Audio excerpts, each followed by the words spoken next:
Salam dəyərli dostlar, şagirdlər, müdavimlər. Bugünkü mövzumuz Mirzə İbrahimovun Gələcək Gün əsəri olacaq. Qeyd edək ki, bu əsərimiz romandır və Mirzə İbrahimovun Cənub mövzusunu yazdığı əsərlərdən şah əsəri hesab olunur.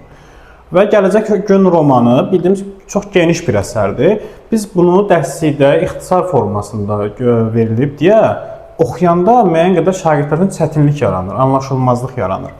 Onu da həll etmək üçün dedim bir izah verək ki, mövzu sizin üçün tam aydın olsun. Deməli, Gələcək Gün romanında hadisələr Firidun adlı bir gəncin həyatından danışır. Firidun Təbrizin qərbində Səhənd dağının ətəklərinə yerləşən Azərşəhər də anadan olmuşdu, yəni gənc idi. Əsərin lap əvvəli Firidunun xəyala getməyi ilə başlayır. Firidun oturur, keçmişi yadına salır, o çəkdiyi acıları yadına salır. Ondan sonra isə elə hadisələrimiz Firidunun uşaqlığına qayıdır. Və görək Firidunun başına nələr gəlir, Firidun hansı çətinliklərlə qarşılaşıb. Bu əsərimizin bu hissələrinə gəlməmişdən qabaq sizə ümumi bir məlumat verim. Həmin dövrdə Cənubi Azərbaycanda vəziyyət çox gərgin idi. Xalqın maddi vəziyyəti aşağı idi. Ərbablar, yəni bəylər, mülkiyyətçilər insanlara zülm edirdilər və Firidun da belə bir şəraitdə yaşayırdı. Deməli, Firidun xırda bir daxmada yaşayırdı. Yəni atası Təbriz tacirlərindən birinin həyətində bağbanlıq edirdi və atasının babası da burada işləmişdi. Atasının dediyinə görə təqribən 100 il idi ki, onlar burada işləyirdilər nəsillikcə və yaxşı pis özlərini dolandırırdılar. Yaz qabağı da məsələn həmin daxmanı və səliqəyə salardılar, belə yaşayardılar. Deməli, Firidun o qədər bacarıqlı bir gənc idi ki, yay ayları şəhərdən gələn ərbab uşaqlarından əlifbanı da öyrənmişdi. Yəni, həm savadı var idi, həm potensialı var idi. Atası da məsələn bunu görəndə, hətta birinci sinif kitabındakı o sözləri oxuduğunu görəndə həvəslənmişdi və onun üçün pul yığmışdı ki, onu gələcəkdə Tehrana göndərsin, Firidun orada oxusun. Lakin baş verən hadisələr atasını bu fikirdən daşındırmağa məcbur etmişdi. Nələr baş vermişdi? Deməli, Firidunun atasına xidmət elədiyi bu ərbab, tacir buradan gedir. Malikanəni başqa bir ərbaba satır. Yeni gələn ərbab isə xasiyyəti çox dəyişkən olur. Gah məsələn, hər şeyi vurub dağıdan, gah mülayim, yəni belə çox dəyişkən bir xarakterə sahib olur. Onun da bir oğlu var idi, yeni gələn ərbabın bir oğlu var idi. Bu isə xasiyyəti daha aydın idi. Aydın necə? Yəni, zırramanın təki idi, bəla bir uşaq idi. Və yeni ərbabın oğlu günlərin bir günü gəlir təzə gələn ərəfələrdə. Firidunla gizlənpaç oynamaq istəyir. Və bu yeni ərbabın oğlu 4 il məktəbə getsə də hələ də əlifbanı öyrənə bilməmişdi. Və Firidunla oynadığı həmin ərəfədə təzəcə oyuna başlamışdılar ki, bir kötüyü qaldırıb Firiduna vurmaq istəyəndə Firidun onun qarnına təpik vurmuşdu və o da yıxılmışdı yerə. Onun elə qışqırtısına yeni ərbab gəlmiş və Firidunu tutmağı əmr etmişdi, amma neynəsələr də Firidunu tuta bilməmişdilər. Ondan sonra da ərbab ki, indi bu uşağı tuta bilmədi, heyfslənib, heyfsini kimdən çıxaracaq? Təbii ki, Firidunun atasından. Yeni ərbab Firidunun atasını çağırmışdı, demişdi ki, sənin gözündən xəyanət tökülür, mən səni qovmalıyam. Atası nə qədər desə də ki, biz 100 ildir burada işləyirik, hələ ki, belə hallarla rastlaşmamışıq, biz xəyanət eləməmişik, bu ərbaba təsir eləməmişdi. İndi bunlar qovulandan sonra isə artıq Firidunun atası Azərşəhərdə qala bilməzdi. Niyə qala bilməzdi? Çünki 2 dənə səbəb əsər qeyd edilib. Onlardan biri bu idi ki, bir ərbabın qovduğu adamı başqa ərbablar işə götürməzdilər, güvənməzdilər. İkinci məsələ burasında idi ki, ərbab Firidunun atasını şəhəri tərk etməsi üçün təhdid eləmişdi. Yəni demişdi ki, çıxmalısın da bu şəhərdən.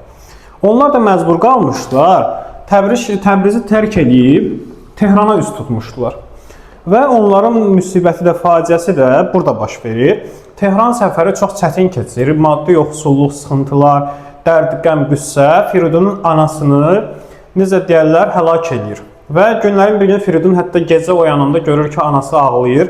Anasına deyir ki, ağlama. Anası da ondan sonra elə ağlamır ki, uşağın narahat olmasın. Elə səssizcə qadın sonda dünyadan köçür. Yəni, Tehrana gəldiklərindən 3 ay sonra anası vəfat edir. Ondan sonra o atası ilə bir yerdə gedirlər, bir müddət bazarın ayağında qalırlar. Sonra ikisi bir yerdə yaşayırlar və Firidun atası nə qədər iş axtarsa da tapa bilmir. Sonunda 65 yaşlı Tehranlı bir qoca Firidun atası işə götürür evində bağban kimi. Bu Tehranlı qoca haqqında diqqətlə oxumalıyıq. Bunun vəzifəsi müəllim idi. Yəni Firidun atasını kim işə götürür? Bir müəllim, bir qoca. Özü də hər halda Tehranlıdır. Desələr ki, məsələn Təbrizdən, Azərbaycanlıdır. Bunları doğru götürməyəcək. Və Tehrana gəldikdə 3 il sonra atası qarın yatalağı xəstəliyindən xəstələnir və elə atası vəfat edir. O vaxta qədər də qocanın həyatında çox gözəl işlər görür. Bağını, bağçasını səliqəyə salır. İndi bu qoca müəllim mərhəmətli olduğuna görə bu Tehranın səfalətli ortasına Firidunu atıb buraxa bilməzdi. Ona görə də götürür Firidunu oxudur. Və qoca müəllimin bəzi prinsipləri var idi. Deməli, bir də onun haqqında bəzi şeyləri bilməliyik. Birinci məqam. Ögey qardaşı uşaqlarından başqa adamın yaxını yoxdur. Deməli, yaxını təkcə kimlərdir? Ögey qardaşı uşaqları. İkinci məqam. Bu qoca müəllim xəyalpərvər adam idi. Yəni, gələcəyə ümidlə baxırdı. Yəni, insanların təhsil almasına müsbət yanaşırdı. Elə xəyalpərvər olduğu üçün Firidunun atasını işə götürmüşdü. Firidunu da oxutmuşdu. Üçüncü məqamda dünyadakı fəlakətlərin səbəbini cəhalətdə, yəni savadsızlıqda görürdü. Fikirləşirdi ki, bütün baş verən şeylərin səbəbi oxumamağa görə, savadsızlığa görədir. Nəysə, Firidunu oxudur, Firidun oxuyur, təhsilini bitirir. Əsərin növbəti hissəsində artıq Firidun təhsilini bitirəndən sonra gedir, hətta bir il Təbrizdə işləyir. Təbrizdən qayıdandan sonra isə gəlir Tehrana. Tehrana gəlməsinin niyyəti də buydu ki, Darülfünunda, yəni universitetdə oxusun və universitetdə oxuyandan sonra da tacir uşaqlarına, varlı uşaqlarına dərs desin. Lakin bu Tehrana gələndən sonra istəyir ki, bir həmin müəllimini, qoca müəllimini ziyarət eləsin. Ziyarət etməyə gedəndə qapını onun üçün bir xidmətçi açır, xidmətçi qiyafəsində bir insan açır və qoca müəllimin 6 ay əvvəl dünyasının dəyişdiyini ona söylüyor. Və onun bütün mülkiyyətinin bayaq qeyd etdiyimiz qardaşı uşaqlarına qaldığını deyir. Təbii ki, Firidun bunu eşidəndə çox pis olur. Bütün həmin Tehran şəhəri onun üçün yaddaşır. Çünki artıq Tehranda onun doğmalarından, yaxınlarından heç kim qalmır. Ondan sonra da Firidun müəllimin, bir atasının, bir də anasının məzarını, qəbrini ziyarət edəndən sonra fikirləşir ki, Təbrizə getsin. O düşünür ki, Təbrizə gedib neyniyəcək? Ondansa Musa dayıgilə getsin. Musa dayıgil kənddə işləyirdilər, orada əkinçiliklə məşğul olurdular. O düşünürdü ki, gedəcək ora, onlarla işləyəcək, biraz pul toplayacaq. Pul toplayandan sonra gələr, yenə Tehranda, Darülfünunda oxuyacaq. Elə belə də olur, gedir Musa dayıgilin yanına. Əsərdə növbəti hadisələr artıq buradan davam edir. Görək Firidunun başına burada nələr gələcək. Musa dayı kimdir? Musa dayı kənddə işləyən yoxsul təbəqədən biridir. Ərbabın torpağında işləyirlər və oradan qazandıqları müəyyən hissəsini özünə götürürlər. 3 oğlu var, Ayazın adı çəkilib orada. Bir də qızı var, qızın adı Gülnazdır. Yoldaşının adı da Səriyə xaladır. Yəni Musa dayı Firidunun dayısıdır. Bunu yadda saxlayırıq. İndi Firidun gəlir Musa dayının yanına. Çox qəşəng kənd havası Firidunun xoşuna gəlir. Səhər də başlayır işləməyə. Günəşin istisində Firidun yorulur. Onlar yorulanda Musa dayının qızı Gülnaz onlar üçün ovduq gətirir ki, biraz yesinlər, iştahları yerinə gəlsin. Həmin ərəfədə də Həsənalı adlı bir kişini, kəndlini işləyəndə topuğundan gürzə vurur. Yəni zəhərli bir ilan sancır. Həsənalının qışqırığı sahəni bürüyür. Hamısı qaçırlar Həsənalının yanına ki, onun dərdinə çarə qılsınlar. Musa dayı görür ki, indi gürzə çalıb, kənd yeridir. Kənd yerində də bilirik ki, insanların vəziyyəti acınacaqlı idi. Hətta həkim belə yox idi ki, bu adamın dərdinə çarə qılsın. Mübaşir Məmməd adlı bir mənfi obrazımız var. Musa dayı onun atı var idi deyə ondan ümidli idi ki, gedib ən azı şəhərdən qatıq gətirsin. Amma Mübaşir Məmməd də buna vətsiz yanaşdığı üçün Musa dayı əlini buradan üzür. Özü istəyir ki, heç olmasa məsələn Həsənalını bağlasın eşşəyə və elə aparsın. O da gec olacaqdır deyə buradan da bir çarə çıxmır. Axırda Həsənalının özü fikirləşir ki, mən artıq ayağım kəsilməlidir. Çünki bu ayaq kəsilməsə, bu ilanın zəhəri bütün ayağı bürüyəcək, sonra bədəninə yayılacaqdır. Bu da faciələrə səbəb olacaqdır. Ona görə də Həsənalı kəndlərə deyir ki, mənim ayağımı götürün kəsin. Bıçaq filan tapıb kəsin. Artıq başqa çarə qalmadığından axırda bir balta tapırlar və kim baltaya əl atırsa kəsə bilmir, ürəyi gəlmir. Axırda onun ayağını kəsən qəssab alı olur. Çox böyük çətinliklə kəsir, sonda da gözləri yaşarır. Deyir ki, ayağını sarıyın. Ümumiyyətlə Həsənalının ayağı burada kəsilir. Bu da bizə göstərir ki, kəndlərin vəziyyəti həqiqətən də acınacaqlı idi. Bir adamın ayağını ilan sancanda onu həll etmək üçün bir həkim belə tapılmırdı orada. Həsənalının da 6 dənə uşağı var. Bu ailəyə də çörək gətirən, bu ailəni dolandıran tək adam da Həsənalıdır. İndi düşünün də, bu adam da ilan sancdı, ayağını kəsdilər. Nə olacaq bu ailənin vəziyyəti?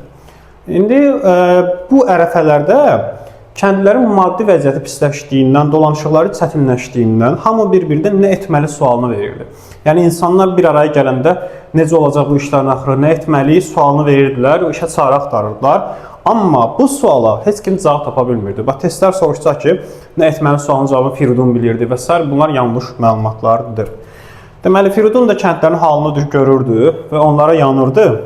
Özünü çox da düşünmürdü, çünki fikirləşirdi ki, özü onsuz da Tehrana gedə bilər. Darülfünndə oxuya-oxuya tacir uşaqlarına dərs deyər, dolanışığını bitər, təmin eləyərdi. Amma axı bu kəndlərin vəziyyəti necə olacaqdı? Bunları kim dolandıracaqdı? Bunlar başına necə bir çarə qılacaqdılar? Deməli, Mübaşir Məmməd həmin ərəfələrdə, bayaq dediyimiz həmin mənfi obraz, kəndlilərə ərbabın yeni şərtlərini gətirir. Ərbab kim idi? Həmin ərazinin, yəni mülkiyyətçisi, torpaqların sahibi Ərbab Hikmət İsfahani idi. Yəni bu adam ən mənfi obrazlardan biridir əsərimizdə. Çox qəddar bir insandır, kəndləri işlədir və onlara işin müqabilində qarşılığında çox az bir haqq verir. Onun adamları kənddə əlaltıları Mübaşir Məmməd idi. Bir də Əli Əmniyyəbaşı idi. Sofi İranpərəst də var. Yəni bu adları ki gördük, bunlar hamısı mənfi obrazlarımızdır. Bunları yadda saxlamaq lazımdır. Deməli, bu ərbab da yeni şərt qəbul edib. İndi kənddə bu şərtə işlənə daha da pis olurlar. Deməli, ondan sonra isə ərbab bir dəfə gəzməyə çıxanda Mübaşir Məmməd onu götürüb kəndə gətirir ki, bu xəbəri ərbab vasitəsilə cəmaata çatdırsın. İndi Firidunla Musa dayıgildə yığışırlar bu ərbabın ətrafında. Firidun ərbaba baxır, görür ki, özünü çox qəddar göstərməyə çalışır, amma kəndlərdən qorxur bu böyük izdihamdan. Çünki fikirləşir ki, olsun kəndlər qəzəblənsələr ərbabı orada öldürə bilərdilər. Amma kəndlər bunu cəsarət edə bilmirdilər. Ərbab başlayır yeni qərarı açıqlamağa, amma farsça danışır. Bax, testdə bu da düşə bilər. Yəni, özgə dildə danışır. Cəmaat yenə başa düşmür. Başa düşmür deyə də ərbabın danışığını Mübaşir Məmməd tərcümə eləyir. Ərbabın yeni şərti necə idi? Məhsul bölgüsünün, yəni o torpağı ki, əkdilər, becərdilər, oradakı çıxan məhsulun 5də 1-i kəndlilərə qalacaqdı. 5də 4-ü isə ərbaba çatacaqdı. Bundan qabaqki şərt necə idi? Yəni hal-hazırki vəziyyətləri necə idi? 5də 2-si kəndlilərə çatırdı. Yəni necə deyirlər? Kəndlərin bir payına da ərbab şərik olub özünə götürmək istəyir. Yalnız 5də 1-ini kəndlərə vermək istəyir. Belə yadda saxlayaq da, tutaq ki, ortada 100 manat var. Onun məsələn 5də 1-i mənə çatacaq. Məsələn 5də 4-ü sizə çatacaq. Məsələn 100 manatın 5də 1-i nə qədər eləyir? Tutaq ki, 20 manat mənə çatacaq, 80 manat sizə çatacaq. Bu da elə bir şeydir. Yəni, çox azınacaqlı bir qayda idi. Buna görə də Musa kişi buna etiraz eləmək istəyir. Uşaqları alır yanına, gəlir ərbabın qarşısına. Ərbaba deyir ki, başqa dönüm, belə eləmə də. Bu, bizim vəziyyətimizi həqiqətən çətinləşdirəcək. Və Musa kişi ikincə etiraz eləmək istədi. Mübaşir Məmməd ərbabın qulağına bir şey deyir. Ərbab Musa kişiyə deyir ki, sən eşitmişəm, su pulunu ödəmirsən. Musa kişi deyir ki, ödəməklə bitmir ki, faiz gəlir üstündə, nə qədər ödürəm yenə də çıxır. Sonra yenə etiraz edir. Mübaşir Məmməd yenə ərbabın qulağına Musa kişi haqqında nəsə deyir. Bunlar başlayır Musa kişini şərləməyə. Şərlədikləri mövzuda nədir? Güya ki, Musa kişi xırmanın dəcini pozub buğda oğurlayıb. Yəni orada buğdaları düzürdülər belə, səliqəli şəkildə dairə formada üst-üstə dəc yaradırdılar. O dəc pozulanda deməli nə olub? Kimsə oradan buğda götürüb mənasına gəlirdi də. Bu dəc də Musa kişinin dəci olduğu üçün fikirləşirlər ki, Musa kişi buğda oğurlayıb. Hamı şoka düşür, hamı təəccüblənir. Burada xırda bir məqamda var. Musa kişi ora 4 uşağının 3-ünü gətirmişdi, oğullarını gətirmişdi. Ayaz da oradaydı. Bu arada Musa kişinin Ayaz barəsində ümidləri var idi ki, gələcəkdə işləyəcək, onun əlindən tutacaq. Amma qızı Gülnazı gətirməmişdi. Hikmət İsfahani'də soruşandakı uşaqların hamısı 3 nəfərdir. Deyir ki, yox, biri də evdədir. Gülnazı gətirməmə səbəbi də artıq qız uşağı idi, böyümüşdü deyə bu kişilərin isə gətirməyi istəmirdi. Deməli, bir də bu Həsənalının 6 uşağını yanında gətirmişdi. Amma ərbab o qədər qəddardı ki, yəni bu qədər uşağın ac-yalabaz qalması onun üçün çox da önəmli mövzu deyil. Deməli, onlar nə edirlər? Musa kişilə gedirlər həmin xırmana dəcin yanına. Görürlər, həqiqətən də dəc dağılıb. Cəmaət da şoka düşür. İndi bunu Musa kişinin boynuna yıxmaq üçün nə edirlər? Sofi İranpərəst, Sofi İranpərəst Qurani Kərimi götürür, 7 addım sayır, gətirir Musa kişinin qabağına. Musa kişi Qurana and içsə ki, mən bunu eləməmişəm. Okey, yəni inanacaqlar ki, Musa kişi bunu eləmir. Musa kişi 3 addım sayır, 3-cü addımda and içə bilmir, başlayır Hikmət İsfahanə yalvarmaq ki, ağa günah, məsələn, məni balların başına çöyür filan. Cəmaət elə bilir ki, Musa kişi eləyir də. Hikmət İsfahanə əmr edir və Musa kişiyə 200 çubuq zərbəsi dəyilməlidir. Onu da vuran Əli Əmniyə başıdır. İndi burada Firidun fikirləşir ki, axı Musa kişi niyə Qurana and içə bilmədi? Firidun da inana bilmirdi ki, Musa kişi həqiqətən də buradan buğda uğurlasın. Əslində Musa kişinin Qurana and içə bilməməsinin səbəbi Qurandan qorxması idi. Yəni o qədər müqəddəsləşmişdi Quran onun gözündə ki, o qorxurdu Qurana and içməyə. Hər şeyə görə Qurana and içməzdi onun fikrincə. Firidun da bu acıya, yəni ona dəyən çubuqlara dözə bilmir və deyir ki, dayanın bir dəqiqə, o da ki, mən pozmuşum. Cəmaət yenə təəccüblənir, nətər sən pozmusan? Deyir ki, gedəndə yıxıldım, ayağım dəydi. Deyirlər, Qurana sən and iç. Firidun yalandan Qurana and içir və yalandan and içir. Həqiqətən də Firidun pozmamışdı. Firidun and içəndən sonra məsələ həll olur, cəmaət sevinir. Sonra Firidun başlayır Hikmət İsfahaniyə etiraz eləməyə. Deyir ki, ağa, sən şərti səhv qoyursan. Bax, biz həm toxumu özümüzdən səpirik, həm də zəhmət haqqımız var, o da əziyyət çəkirik. Bunların hər biri 1 pay elədirsə 2 pay edir. Yəni 5də 2-si bizə satmalıdır. Nəysə, o da deyir ki, yox, belə deyil, 5də 1-i sizə satmalıdır, bu mübahisə böyüyür. Axırda Hikmət İsfahani əmr edir ki, Firidunu tutun, 100 çubuq ona vurun. Elə orada Mübaşir Məmmədlə Əli Əmnibaşı da bunu gözləyirlərmiş kimi Firidunu tuturlar. Firidunu tutub çubuq vurmaq istəyəndə, orada bir obrazın haqqında məlumat var, qartal baxışlı adam Hikmət İsfahaninin yanında gəlmişdi. O Hikmət İsfahaniyə deyir ki, bu adamın danışılan siyasəti gəlir, bunun cəzası daha ağır olmalıdır. Yəni, belə xırda bir cəza ilə qurtarmaq olmaz. Bunu tutub aparaq, daha ağır bir cəza verərik. Hikmət İsfahani bu sözə qulaq asır, deyir ki, bunu aparın, Firidunu aparırlar. Hikmət İsfahani kənddən gələndə də öz vəkili olaraq Kürd Əhmədi bura qoyur, nəzarət eləməyə və ondan sonra gedir. Əsərimiz burada sonlanır. İndi burada nəyə fikir vermək lazımdır? Bu qartal baxışlı adam elə Kürd Əhmədin özü idi. Və yaxşı bir insan idi. Zaten Firidunu aparıb bağlayırlar, bir yerdə əsir edirlər. Kürd Əhməd sayəsində Firidun oradan qurtulur və qaçır. Əsərin davamı çox uzundur. Bu, təbii ki, dərsdə və proqramda yoxdur. Sadəcə oxumağı tövsiyə edirəm sizə. Çox maraqlı bir əsərdir. Romandır təbii ki, bir kitablı əsərdir. Oradan sonra çox hadisələr olur. Gülnazın başına çox şeylər gəlir. Musa kişinin başına çox şeylər gəlir. Elə oğlanlara hamısı etkin düşür. Yəni, çox azınacaqlı bir Tehran həyatından danışılır. Adamın ürəyi də yanır əsəri oxuyanda. Sadəcə proqramda olmadığı üçün toxunub vaxtınızı almağa dəyməz. Özünüz oxuyaraq tanış ola bilərsiniz. Burada dediyim kimi, bu Qurana gətirən Sofi İranpərəst olmasıdır. Sonra Əli Əmnibaşı, Mübaşir Məmməddir. Bu kimi şəxslər, Hikmət İsfahani, Şərtlər, bir də Firidunun hansı şəhərlərə getməsi, bunlar testə düşən məqamlardır. Mən də burada Firidunun gəldiyi şəhərlərin xronoloji ardıcılığını qeyd eləmişəm. Birinci, Təbrizdə Azərşəhərdə olur. Orada zaten anadan olmuşdu. Ondan sonra ailəsinə gələr Tehrana. Tehranda valideynlərinin ikisini də itirir. Tehranda onun müəllim oxudur, qoca müəllim. Ondan sonra Təbrizdə 1 il işləyir. Yenidən Tehranın Darülfünündə oxumağa qaydanda isə müəlliminin öldüyünü görür və Darülfünündə oxumaq arzusu puç olur. Ondan sonra da qayıdır hara? Musa dayının yanına kəndə gedir. Yəni Təbrizə qayıtmır. Sənə test desə ki, o Təbrizə işləyəndən sonra Tehrana qayıdır, yenidən Təbrizə qayıdır. O yanlışdır. Çünki Tehrandan sonra Musa dayının yanına kəndə qayıdır. Kəndə gedir. Belə, dediyim kimi, əsər siyasi məzmunlarla dolu əsərdir. Xalqın yaşayışı, yaşam tərzinin çətinliyi və s. kimi məqamlar çox incə toxunulub. Əsərimiz də romandır, hekayə ilə səhv salmayaq. Videonu bəyənməyi, keçib növbəti videolara baxıb bəyənməyi və kanala abunə olmağı yaddan çıxarmayın. Növbəti çəkilişlərdə görüşənədək hər birinizə imtahanlarda uğurlar.